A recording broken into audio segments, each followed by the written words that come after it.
Hello and welcome to my table.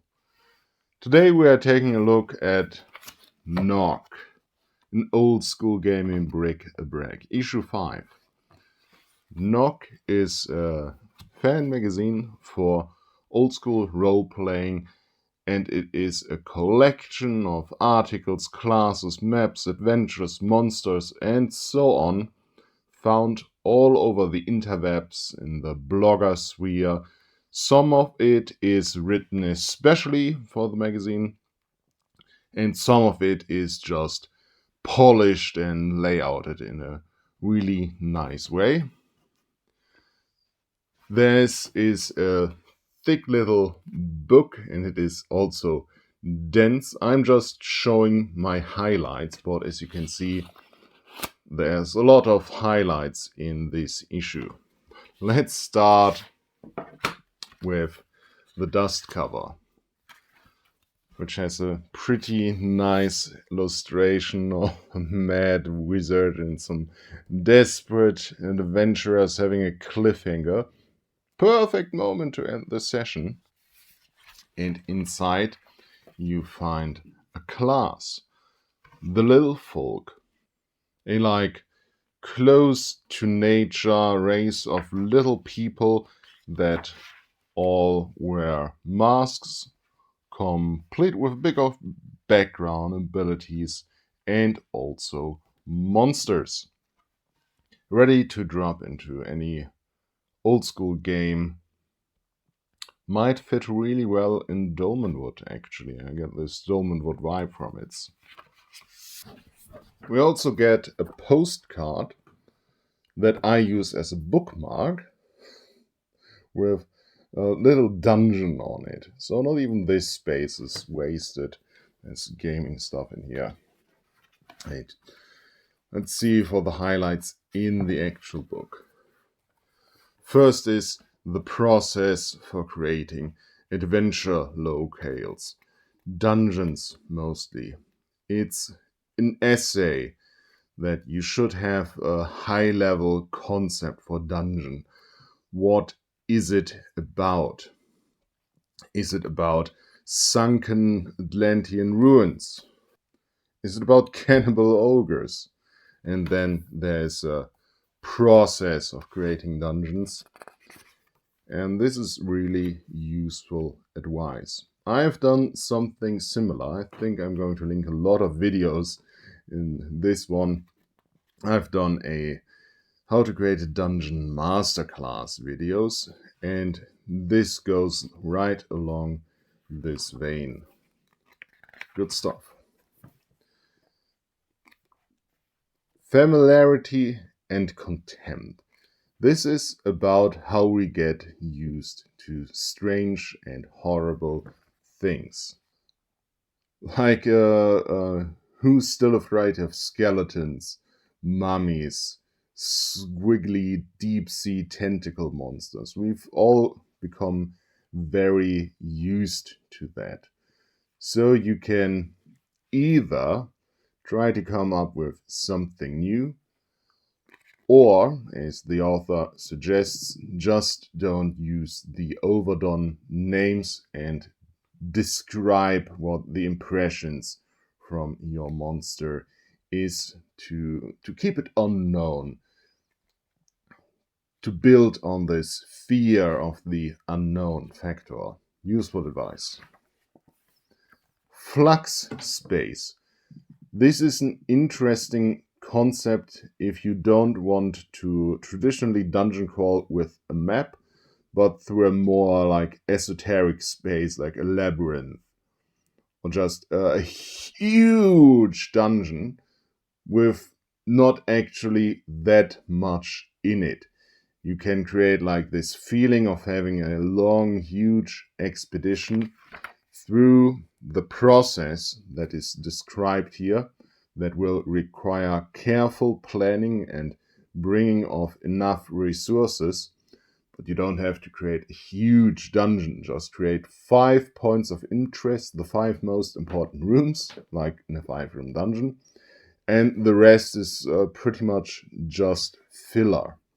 And I think this works well if you want to have a bit of scale for your grand ruins, for your titanic labyrinth. Maybe it's a woodland, maybe it's a cursed swamp, and you don't have time to put all of the stuff in there, and you don't have the time to play through all of the stuff. So this allows you to focus on the interesting bits and have the rest of the dungeon as a process.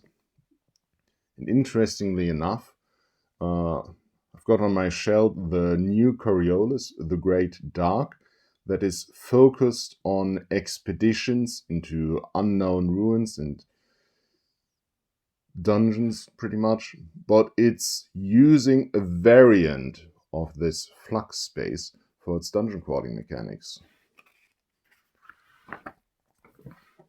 The fighter who was promised. Fighters aren't boring. I'm currently playing a fighter in an old school Essentials game, and this is something with which I have been struggling with, because from their abilities, fighters don't all get all that much interesting stuff. They get some powerful stuff, can use all weapons, all armor, big hit points.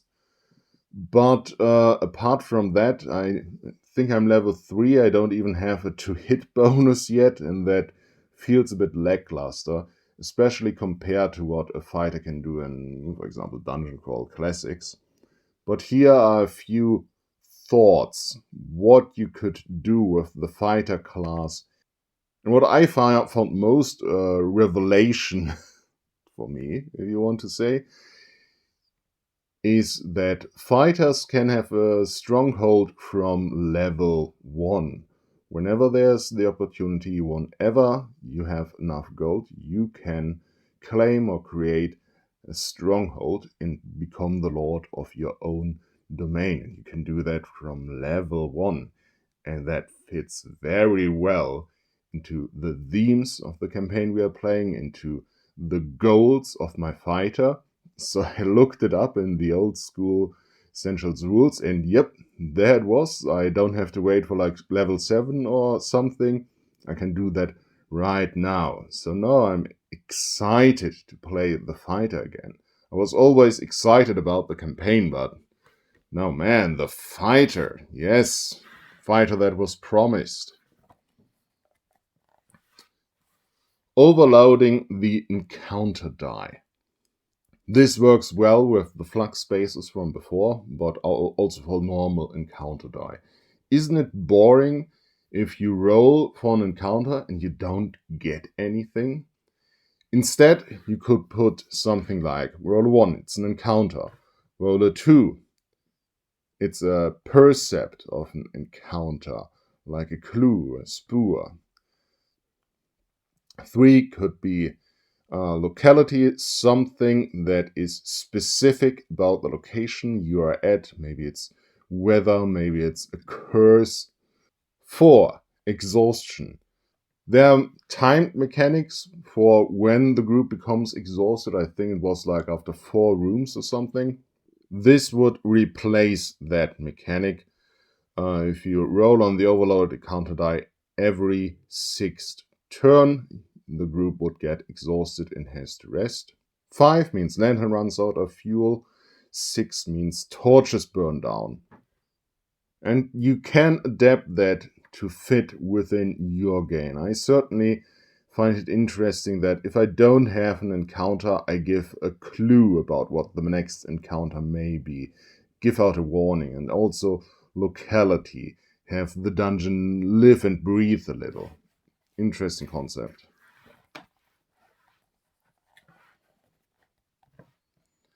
Bad trap blues. Traps can easily be boring and frustrating, and this is how to handle them well. I've done a whole video about this, the secret of good traps. Now, basically is you use traps as a puzzle that the group has to solve.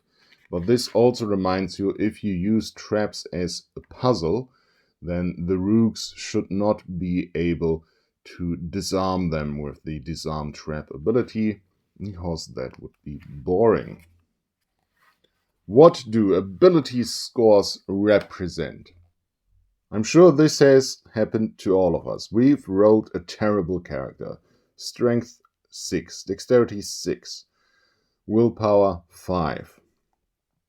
No bonuses to find everywhere, but does that mean that the character is stupid, clumsy, and weak-willed? Not necessarily.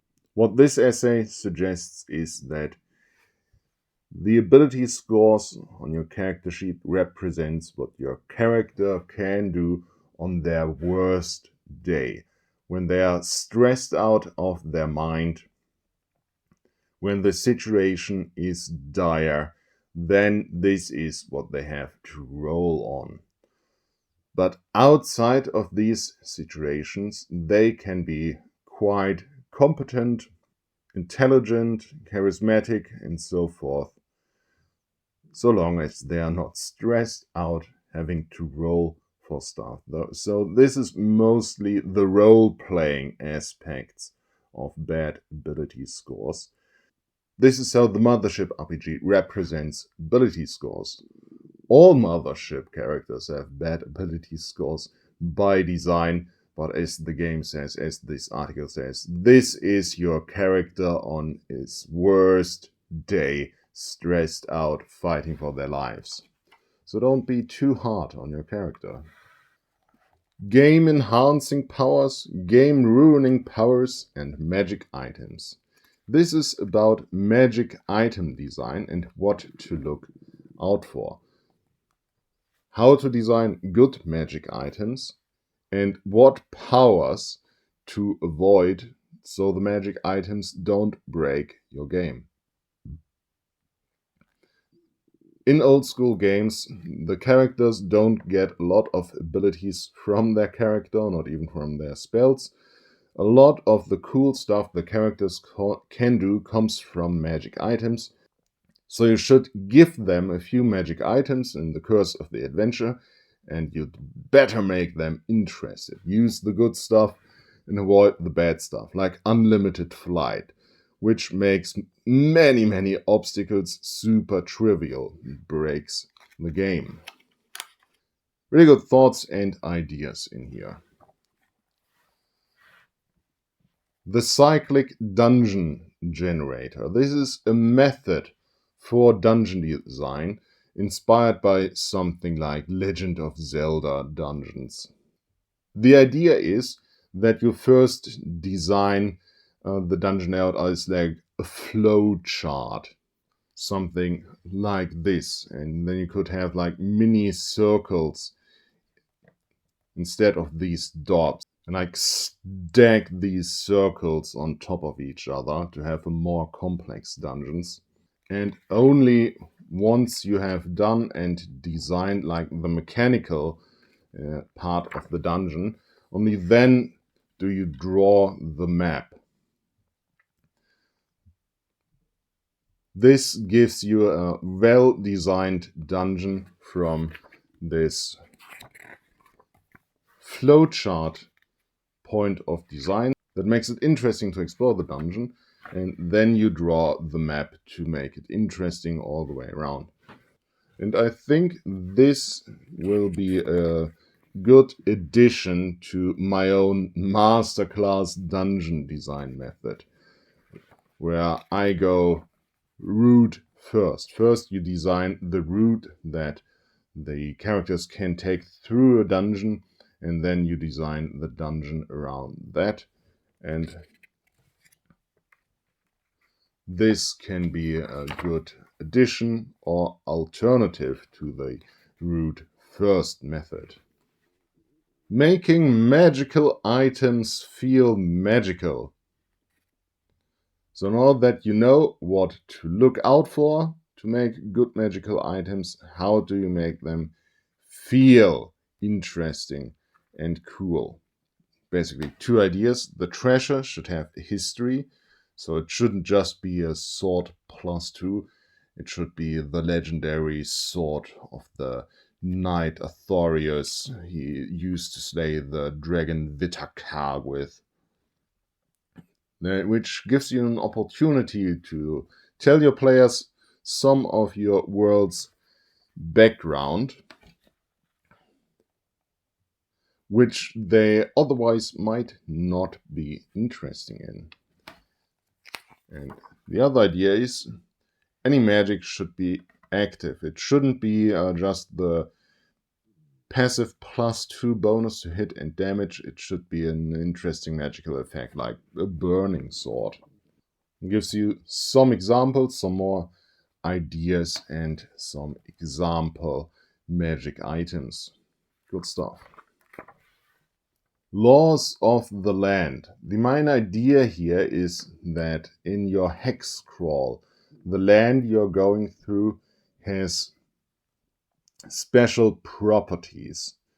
And you can roll on this table 2 times to give it that. And then, for example, you get the Fields of Sleep.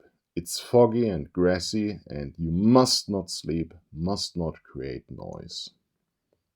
Because if you go to sleep, nothing will wake you up until you're pretty much just living dead sleep on the ground. But if you make a loud noise and wake up these living dead sleepers, then they will attack you. So you must not create noise. And this makes traversing and exploring these hexes much more challenging and interesting. I don't think I would use it for every hex in a campaign, but to give some of your hexes these special properties would be very interesting, especially if they're enchanted or cursed. But it could be, well, it could have a very mundane reason as well. Maybe one of your bog hexes, you shouldn't make fire because there are gases coming from the bog, and if you make a fire, you will likely create a huge explosion. Interesting concept. And while we are at hex crawling, Sandbox seasoning. How to make your sandbox adventures more interesting. You should several ideas here, like creating unique encounter tables for each region, so the encounters are thematic with the very region you are going through. Create a calendar and forecast certain events happen on certain days. Phases of the moon. Local holidays, especially events in nature like migrating fish, the tides. There are so many events that you could put in a calendar, and then your group can use that to plan. It can become the part of adventures and rituals and spells. Gets you way more involved with keeping the time, more involved in the general goings on in the world.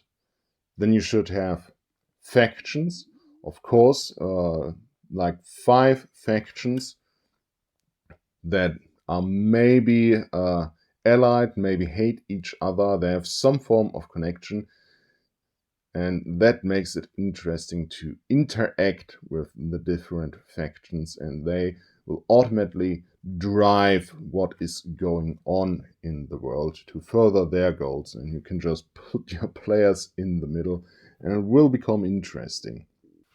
And finally, history and rumors. I think there was something that I missed more forward in the book about using rumors, about making good rumors. We as a GM are often hesitant to give too much information in a rumor, but it should at least have some useful and concrete information, maybe about a location, maybe about a person that the players could follow up on. Even if it is a false rumor, you should give that. And you shouldn't give that many false rumors, or the players will stop following up on them.